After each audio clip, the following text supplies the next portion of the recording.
வணக்கம் நண்பா. நாம இன்னைக்கு இந்த வீடியோல பார்க்க போறது என்னன்னு பாத்தீங்க அப்படின்னா தி ரிவர் மான்ஸ்டர் இந்த திரைப்படத்தோட மூவி ரிவ்யூ தான் பார்க்க போறோம். சோ ரிவ்யூ போறதுக்கு முன்னாடி இது வரைக்கும் நம்ம சேனலை சப்ஸ்கிரைப் பண்ணாம பார்த்துட்டு இருந்தீங்க அப்படின்னா சப்ஸ்கிரைப் பண்ணி பக்கத்துல இருக்கிற பெல் ஐக்கனை கிளிக் பண்ணிச்சுக்கோங்க. வாங்க வீடியோக்குள்ள போலாம். இந்த படத்தோட ஒன்லைன் என்னன்னு பாத்தீங்க அப்படின்னா நார்மலா நம்ம தமிழ் சினிமால வந்துட்டு அதிகமா யூஸ் பண்ணப்பட்ட ஒரு டெம்ப்ளேட்டான கதையை தான் இந்த படத்துலயும் வந்து யூஸ் பண்ணிருக்காங்க. ஹீரோ தான் யாருங்கிறத வந்துட்டு மறைச்சிக்கிட்டு தங்கச்சி முன்னாடி பாத்தீங்கன்னா ரொம்ப பவ்யமா வந்துட்டு வாழ்ந்துட்டு இருக்கிறாரு. இப்ப ஹீரோயின் வந்துட்டு எதர்ச்சியா மீட் பண்றாரு. வில்லன் குரூப் வந்துட்டு ஹீரோயின் அட்டாக் பண்ண நினைக்கிறாங்க. எதனால வந்துட்டு அட்டாக் பண்ண நினைக்கிறாங்க? வில்லன் குரூப்ல இருந்து நம்ம ஹீரோ வந்துட்டு எப்படி ஹீரோயின் வந்துட்டு காப்பாத்த போறாரு, தங்கச்சிக்கு அண்ணன் யாருங்கிறது விஷயம் எப்போ வந்துட்டு பிரேக் ஆக போகுது அப்படிங்கிறத தான் இந்த படத்தோட மீதி கதையை அமைஞ்சிருந்தது.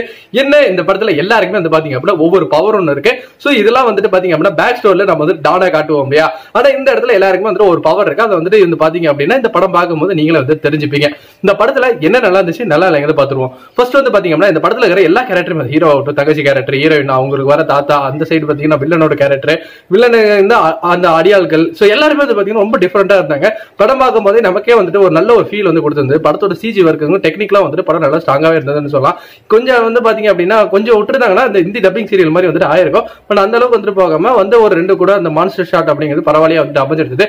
இன்னுமே வந்து பாத்தீங்க அப்படின்னா வில்லனோட ஒரு கேரக்டரைசேஷன் மட்டும் கொஞ்சம் ஸ்ட்ராங்கா இருந்ததுன்னா ஹியூமர் அப்படிங்கிறது வந்துட்டு இன்னும் நல்லாவே வந்துட்டு நிறைய இடத்துல ஒர்க் அவுட் பண்றதுக்காக நிறைய இடத்துல வந்துட்டு பிளேஸ் பண்ணியிருந்தாங்கன்னா இன்னும் கொஞ்சம் வந்துட்டு ரசிச்சு பார்த்திருக்க படமா வந்திருக்கும். பட் பேசிக்கான ஒரு டெம்ப்ளேட் எடுத்துக்கிட்டாங்க. பட் அதை வந்துட்டு அழகாக வந்துட்டு பூர்த்தி பண்ணியிருந்தாங்க.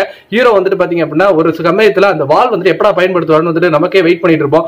வால் எடுத்து அந்த பயன்படுத்துற அந்த காட்சிகள் அப்படிங்கிறது பிரமாதமா வந்துட்டு இருந்துச்சு. அதே மாதிரி அந்த பின்னாடி இந்த பிஜிஎம் வந்து ரொம்ப சூப்பரா ஒர்க் அவுட் ஆயிருந்தது. நம்ம ஏதோ வந்து தமிழ் டப்பிங் படம் வந்துட்டு ஒரு பார்த்து ஒரு ஃபீல்லே இல்ல, ஏதோ ஒரு நேரடி தமிழ் படம் பாக்குறேன் அப்படிங்கிற அளவுல இருந்துச்சு. அங்க இருக்கிற ஆர்டிஸ்ட் மட்டும் ஒருத்தர் வந்து பாத்தீங்க அப்படின்னா நம்ம கண்ணு முன்னாடி வந்துட்டு வேற ஒருத்தர் வந்துட்டு தெரிய ஆரம்பிக்கிறாங்க. இதுலயே ஒரு தாத்தா வந்துட்டு சொல்லுவார், என் பேத்தி எப்படியாச்சும் காப்பாத்துப்பா, அந்த வில்லன் தூக்கிட்டு போயிட்டா அப்படின்ட்டு. அப்படியா உன் பேத்தில காப்பாற்ற முடியாதுப்பா, அதுக்கு வந்துட்டு இவ்வளவு காசு கொடுங்க அப்படின்னு கேட்கும்போது அந்த தாத்தா வந்துட்டு காசையும் கொடுத்துறாரு. அவன் தங்கச்சி வந்துட்டு எதுக்குன்னு இந்த பிரச்சனை நமக்குலாம் அப்படின்னு சொல்லும் போது ரிட்டர்ன் போயிட்டு இந்த காசு நீ வச்சு தங்கச்சி வேணாங்க அப்படின்னா உன் தங்கச்சிக்கு வேணா நீ யாரும் தெரியாம இருக்கலாம், நீ யாருங்கிறது எனக்கு தெரியும் அப்படின்னு அந்த தாத்தா சொல்லும் போது அந்த ஒரு தமிழ் டப்பிங்ல வேற மாதிரி இருந்தது. ஆனா நான் வேற ஒரு மாடல் இந்த படத்தை வந்து பிடிச்சிட்டு பார்த்தேன். சோ நார்மலான டெம்ப்ளேட் வந்து ரொம்ப அழகா வந்துட்டு படத்துல யூஸ் பண்ணியிருந்தாங்க. என்ன வில்லனோட கேரக்டரைசேஷன் ஸ்ட்ராங்கா இல்லாதனால படம் வந்து பாத்தீங்கன்னா ரொம்ப சுமாரா பிளாட்டா வந்துட்டு போயிருச்சு. அது ஒண்ணுதான். சோ நீங்க இந்த ரிவர் மான்ஸ்டர் பார்க்கணும் அப்படின்னா தாராளமா பாருங்க. படத்துல பெருசா அடல்ட் கண்டென்ட்ங்கிறது எதுவும் கிடையாது. சோ பொழுது போல அப்படின்னா பாக்குற ஒரு படமா தான் இருந்தது. என்ன பொறுத்தவரைக்கும் ஒரு ஆவரேஜான ஃபீல் தான் வந்து கொடுத்திருந்தது இந்த ரிவர் மான்ஸ்டர். இந்த மான்ஸ்டருமே பெருசா யூஸ் பண்ணல. ஃபார் மோர் சினிமா அப்டேட்ஸ் மறக்காம நம்ம சேனலை சப்ஸ்கிரைப் பண்ணி பக்கத்துல இருக்கிற பெல் ஐக்கனை கிளிக் பண்ணிச்சுக்கோங்க. நன்றி, வணக்கம்.